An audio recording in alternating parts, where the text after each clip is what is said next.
And guys, dahil may bagyong krising, ganito yung ating breakfast.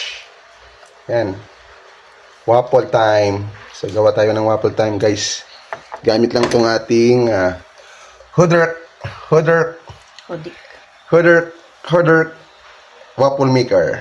Yan. So, nasa comment section ng link mga guys. Kung gusto niya ng ganyan. Open mo pa. Yun.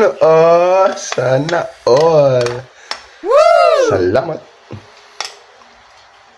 Ayan guys, waffle time sa ating breakfast and supas. Yun. Mayroon tayong ginger or salabat. Kasi maulan. Then kape. Kasi Kape maulan. guys dyan. Dahil bagyong krising.